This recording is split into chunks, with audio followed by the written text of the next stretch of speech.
này ngày chia với lia là o sign sign metabol này cái hao metabol rồi xong đây tóc đây dùng ra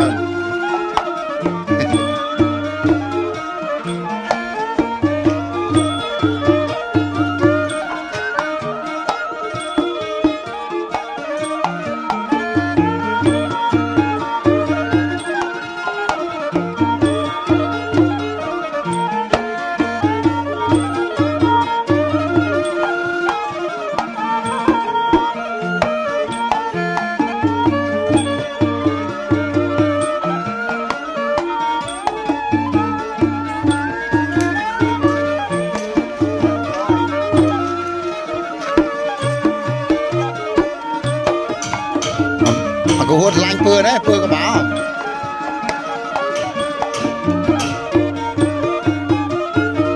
anh ấy mơ tới được đa dân có báo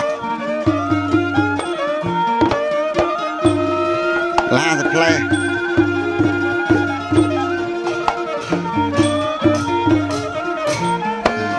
anh khao chắp xiêm chắp tri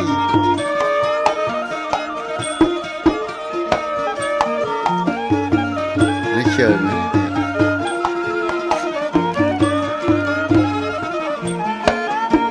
này nè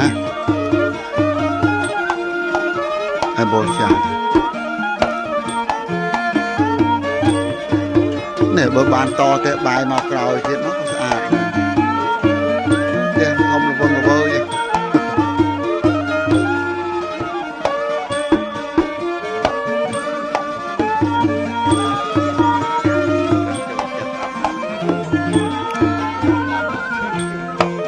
vậy coi là anh vừa đấy là bỏ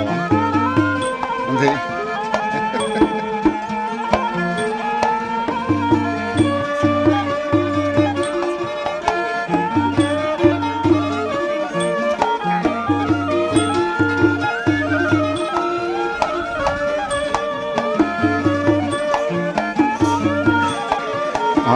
ông thấy ọt còn mong côn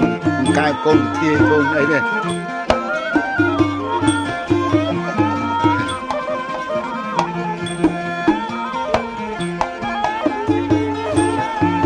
cho nó một loạt về muốn làm thế hả mấy này